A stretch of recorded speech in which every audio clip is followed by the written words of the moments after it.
संशोधित अध्यादेश लाकर पुनः शिक्षा मित्रों को सहायक अध्यापक के पद पर बहाल किया जाए। भाजपा सरकार शिक्षा मित्रों को 10,000 रुपए मानदेय देकर उनको आत्महत्या करने के लिए मजबूर कर रही है, जबकि सुप्रीम कोर्ट का स्पष्ट उल्लेख है कि आप सामान्य कार्य का समान वेतन दीजिए। 30-40 हजार कहाँ रोक रहे हैं? लाल बिहारी यादव जी वाली सूचना लेना है कि इसी को मान लें पहली सूचना? नहीं, हमने कहा आप ही से पूछ लें, अगर आप कहें तो हम आपकी कोई जो है आपकी बात को ही पहली सूचना मान लें। चलिए ठीक है। श्री लाल बिहारी यादव जी, डॉक्टर मान सिंह यादव जी, आशुतोष सिन्हा जी, मुकुल यादव जी, मोहम्मद जासमीर अंसारी जी और शहनवाज खान जी। कौन पढ़ेगा? मुकुल, हमको भी नाम ध्यान है। पार्टी की सरकार आई है, तब से लगातार शिक्षा मित्रों का उत्पीड़न किया जा रहा है। भाजपा सरकार चुनाव के समय शिक्षा मित्रों को स्थायी किए जाने का वादा किया था। भाजपा सरकार शिक्षा मित्रों के साथ सौतेला व्यवहार कर रही है। न्यायिक प्रक्रिया में शिक्षा मित्रों को सहायक अध्यापक के पद पर समायोजन को उचित नहीं माना, किंतु उनके सेवा काल को देखते हुए सरकार को समान कार्य का समान वेतन मानदेय देने की छूट है। आज लाखों शिक्षा मित्रों का जीवन अस्त व्यस्त हो गया है। पूर्व में सपा सरकार ने शिक्षा मित्रों को समायोजित करते हुए ग्रामीण क्षेत्र में 28,528 रुपए तथा शहरी क्षेत्र में 29,878 रुपए प्रतिमाह भुगतान किया गया था। न्यायिक प्रक्रिया के आधार पर शिक्षा मित्रों का मानदेय पुरानी व्यवस्था के अधीन हो गया। श्रम मंत्रालय द्वारा एक कुशल श्रमिक की निर्धारित मजदूरी प्रतिदिन 550 रुपए है, वहीं शिक्षा मित्रों को एक कुशल श्रमिक से भी कम मानदेय दिया जा रहा है। वर्तमान समय में शिक्षा मित्रों का जीवन यापन बहुत ही कठिनाइयों के साथ बीत रहा है। इसी का परिणाम है कि आज तक लगभग 4,000 से अधिक शिक्षा मित्र अपनी जान गंवा चुके हैं। चांदपुर बिजनौर गांव मिर्जापुर बेला निवासी शिक्षा मित्र कौशल सिंह ने ट्रेन के आगे कूदकर सरकार की नीतियों के खिलाफ सुसाइड नोट लिखकर आत्महत्या कर लिया। शिक्षा मित्रों के अल्प वेतन के कारण उनका गुजर बसर आसानी से नहीं हो रहा है, जिसके कारण ऐसी अनेक घटनाएं हुई हैं जिससे उन्होंने आत्महत्या कर ली है और उनका परिवार अनाथ हो गया है। सरकार उन निराश्रित परिवारों के प्रति संवेदनशील नहीं है और सरकार का उनके प्रति निष्ठुर व्यवहार के कारण उनका परिवार भी मरणासन हो रहा है। जबकि सरकार को उन निराश्रित शिक्षा मित्रों जिन्होंने विभिन्न समस्याओं बंद अपनी जीवन लीला समाप्त कर ली है, उनकी मदद मुआवजा देना चाहिए। माननीय उच्चतम न्यायालय द्वारा कई अपने निर्णयों के में समान कार्य के लिए समान वेतन का सिद्धांत प्रतिपादित किया है। भाजपा सरकार शिक्षा मित्रों को 10,000 रुपए मानदेय देकर उनको आत्महत्या करने के लिए मजबूर कर रही है, जिस कारण शिक्षा मित्रों और उनके परिवारों में भाजपा सरकार के प्रति भारी रोष व्याप्त है। अतः लोक महत्व के तत्कालिक विषय में सदन की कार्रवाई रोककर चर्चा की मांग करता हूँ। माननीय आशुतोष सिन्हा जी। मान्यवर, 1999 के बाद जब भारतीय जनता पार्टी की सरकार केंद्र सरकार में आई, भारतीय जनता पार्टी, तो जब केंद्र सरकार में आई तब से शिक्षा जो गरीब का बच्चा पढ़ता है वो गांवों में इसी में प्राथमिक विद्यालयों में ही पढ़ता है। प्राथमिक विद्यालयों में ताले लटक गए। जब ताले लटक गए तो केंद्र सरकार ने और राज्य सरकार ने तय किया कि 65% केंद्र देगा, 35% राज्य देगा और एक शिक्षा मित्र उन्होंने बनाने का काम किया। और वास्तव में गरीब गांव में जो गरीब का बच्चा पढ़ता है, गरीब मजदूर किसान के बच्चों को पढ़ाने के लिए गांवों के जो प्राथमिक विद्यालय थे उसके लटके तालों को और किसी ने खोलने का काम किया था तो वो शिक्षा मित्र थे। और शिक्षा मित्रों ने जब शुरुआत की तो 2250 रुपए से शुरुआत उनकी हुई और आज इतने महंगाई के जमाने में भी आज मात्र 10,000 रुपए में वो काम कर रहे हैं, वो भी मात्र 11 महीने के लिए कर रहे हैं। तो आज वास्तव में जैसा हमारे साथी कह रहे थे, आज कुशल श्रमिक से भी कम पैसे में शिक्षा मित्र शिक्षा देने का काम कर रहा है और शिक्षा मित्र से शिक्षा देने का काम नहीं कर रहा। शिक्षा मित्रों से जनगणना, बाल गणना, मध्याह्न भोजन से लेकर हर काम शिक्षा मित्रों से लिया जा रहा है, लेकिन उनके दुख के दिखाने का काम भारतीय जनता पार्टी की सरकार नहीं कर रही है। मैं आपसे बड़े विनम्रता से बताना चाहता हूं माननीय सभापति जी, 2017 में जब विधानसभा के चुनाव चल रहे थे तो हमारे देश के आदरणीय प्रधानमंत्री जी ने बनारस में ये बात कही कि अगर उच्चतम न्यायालय से भी अगर इनको राहत मिलेगी या नहीं मिलेगी, लेकिन भारतीय जनता पार्टी की सरकार इनके साथ खड़ी है। उनके कहने का मतलब ये था कि अगर सुप्रीम कोर्ट से भी उनको न्याय नहीं मिल पाएगा या लगेगा कि उनके पक्ष में निर्णय नहीं आया है तो ये अध्यादेश लाएंगे, अध्यादेश लाकर इनको नियमित करने का काम करेंगे। लेकिन आप उसके बाद 2017 से लेकर 2022 का भी चुनाव हो गया, लेकिन शिक्षा मित्रों के दर्द पे मरहम लगाने का काम भारतीय जनता पार्टी की सरकार नहीं कर रही है। आप यही हमारे सदन में पूर्व मुख्यमंत्री थे आदरणीय दिनेश शर्मा जी, उनके नेतृत्व में भी एक कमेटी बन गई जो शिक्षा मित्रों के राहत देने के बारे में जिनके एक कमेटी बना दी गई कि वो तय करेगी क्या होना है, लेकिन उस कमेटी की रिपोर्ट भी आज तक नहीं आ पाई इस सदन में। मैं माननीय सभापति जी आपके माध्यम से सरकार से जानना चाहता हूं कि उस कमेटी की क्या रिपोर्ट है, क्या उस कमेटी ने रिपोर्ट तय की, क्योंकि शिक्षा मित्रों के मामले में मैं कुछ बहुत महत्वपूर्ण मांगे हैं। मैं ज्यादा कुछ न कहते हुए सिर्फ पॉइंट पे बात करना चाह रहा हूं। जो 2-4 महत्वपूर्ण मांगे 5 मेरी हैं वो मैं आपके समक्ष, सदन के समक्ष रखना चाहता हूं कि संशोधित अध्यादेश लाकर पुनः शिक्षा मित्रों को सहायक अध्यापक के पद पर बहाल किया जाए, भारत का राजपत्र 10 अगस्त 2017 लागू हो, समान काम का समान वेतन लागू कर 62 वर्ष हेतु इनकी सेवा नियमावली बनाई जाए। एनसीटीई के 23 अगस्त 2010 के पैरा 4 में शिक्षा मित्रों को शामिल करते हुए शिक्षा मित्रों को अध्यादेश लाकर टीईटी की परीक्षा से छूट प्रदान की जाए। जिन शिक्षा मित्रों ने इस आंदोलन में अपने प्राणों की आहुति दे दी है, उन शिक्षा मित्रों के परिवार के एक सदस्य को सरकारी नौकरी दी जाए और उसका मुआवजा भी दिया जाए। साथ ही साथ आंदोलन के दौरान जिन शिक्षा मित्रों पर मुकदमे लगे, झूठे मुकदमे भारतीय जनता पार्टी की सरकार ने लगाए हैं, वो सारे झूठे मुकदमे शिक्षा मित्रों के वापस होने चाहिए। मैं 2 शब्द कहते हुए अपनी बात खत्म करना चाहता हूं कि यूपी के शिक्षा मित्रों का हुआ हाल बेहाल है। वर्षों की सेवा का फल मिला बहुत कमाल है। बेटी सयानी बेटा भी करता कई सवाल है, आगे खाई पीछे कुआं बड़ा विशाल है।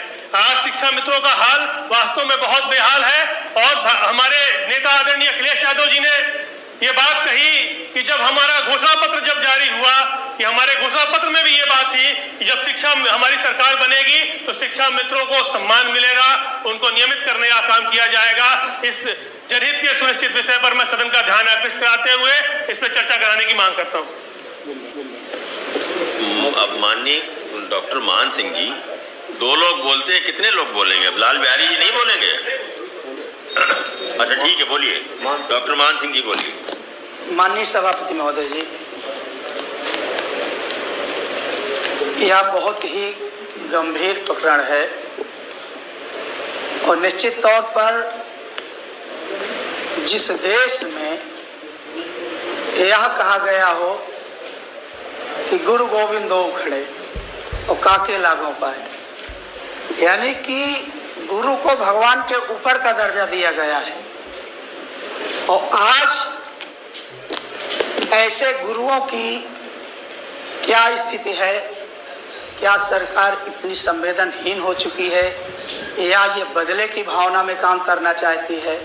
मैं सिर्फ यही कहना चाहूँगा सभापति महोदय कि कैसा हम तर्क कर रहे हैं। एक तरफ अगर 10 साल कोई वकालत कर लेता है तो उसको अनुभव के आधार पर जज बनाया जा सकता है, और अपने देश में, प्रदेश में जब शिक्षा के लिए कहीं से कोई रास्ता नहीं सूझ रहा था तो जो गांव का टॉपर विद्यार्थी था उसको शिक्षा मित्र के माध्यम से जिम्मेदारी दी गई कि आप बच्चों को पढ़ाने का काम करें। माननीय सभापति महोदय, ये बड़े दुख के साथ कहना पड़ रहा है कि हम लोग कई बार इस पर बहस करते हैं, चर्चा करते हैं, फिर उठ करके चले जाते हैं, और वही छोटे छोटे बच्चे जो अनाथ हो जाते हैं, 2-2, 3-3, 4-4 साल के बच्चे, जब हम जाते हैं देखते हैं कि उन बच्चों को या उस परिवार को सरकार 1 रुपए का न कोई मुआवजा, न कोई मदद, न कोई सहायता, किसी प्रकार की अगर सहायता कोई कभी दिया हो तो मानव बताएं। मुझे लगता है कि शायद हम ग्रामीण परिवेश से आते हैं और मैं देखा करता था कि गांव में जब कोई घटना घट जाती थी तो उस दिन गांव में भोजन नहीं बनता था या उस घर में भोजन नहीं बनता था। अगर भोजन बन भी जाता था उसके गले के नीचे नहीं उतरता था। आज संवेदनाएं कहाँ ठहर गई हैं? आज एक तरफ मृत्यु का तांडव हो रहा है और हम अट्टहास कर रहे हैं। मानव ये दुख का विषय है। एक शिक्षा मित्र अंतरराष्ट्रीय जो जसप्रीत सिंह बांधवा थे, पूर्व प्रदेश अध्यक्ष सूचना अधिकार का, उन्होंने कहा कि ऐसे त्रासदी भरे जीवन को हम अंत करना चाहते हैं और ये पत्र के माध्यम से उन्होंने कहा कि हम सामूहिक इच्छा मृत्यु चाहते हैं। मान्यवर, यहाँ मैं एक पत्र का जरूर उल्लेख करना चाहूंगा कि एक शिक्षा मित्र ने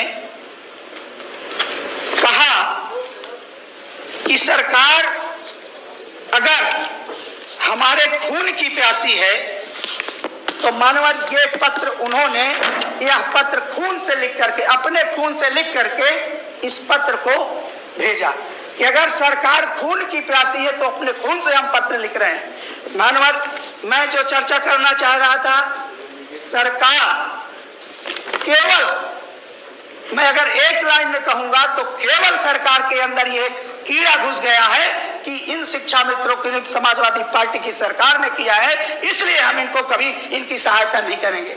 मानव, ऐसी हठधर्मता, ऐसे लोकतंत्र में माननीय नेता सदन मुस्कुरा रहे हैं।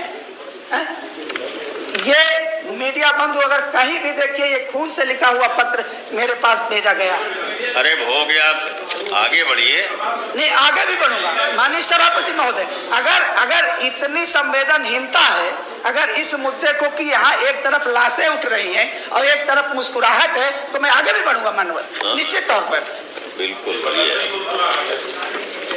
नहीं, वो तो मुस्कुराहट कहाँ से है वो तो आप बेहतर जान रहे होंगे।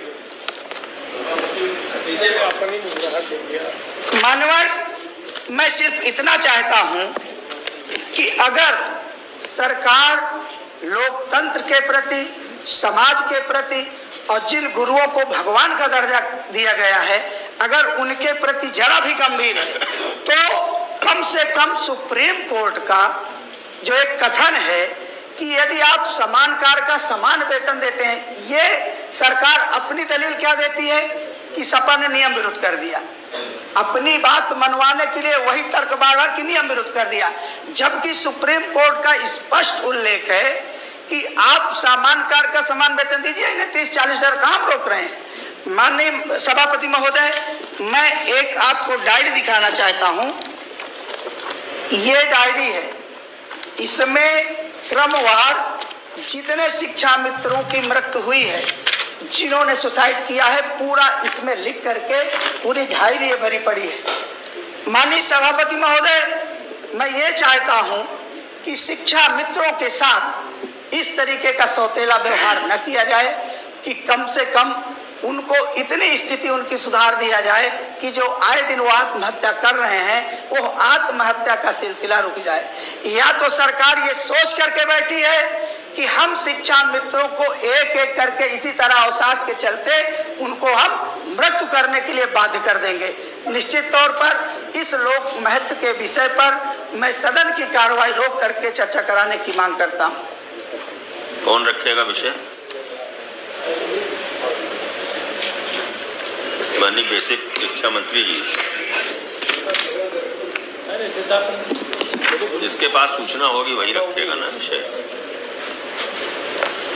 माननीय सभापति जी,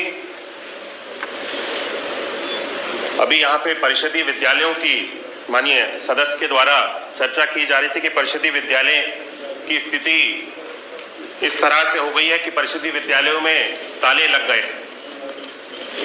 मैं बताना चाहता हूं कि परिषदीय विद्यालय की 2012 से लेकर के 2017 तक जिस स्थिति में हमारे उत्तर प्रदेश के परिषदीय विद्यालय थे, और अगर हम आज 2017 से लेकर के 2022 तक उत्तर प्रदेश के सारे हमारे सभी परिषदीय विद्यालयों की स्थिति को देखें तो मुझे लगता है कि एक हम सब लोगों ने अभियान के रूप में परिषदीय विद्यालयों को मिशन कायाकल्प के अंतर्गत हर एक विद्यालय का जीर्णोद्धार करने का, मूलभूत सुविधाओं के साथ जोड़ने का कार्य किया है।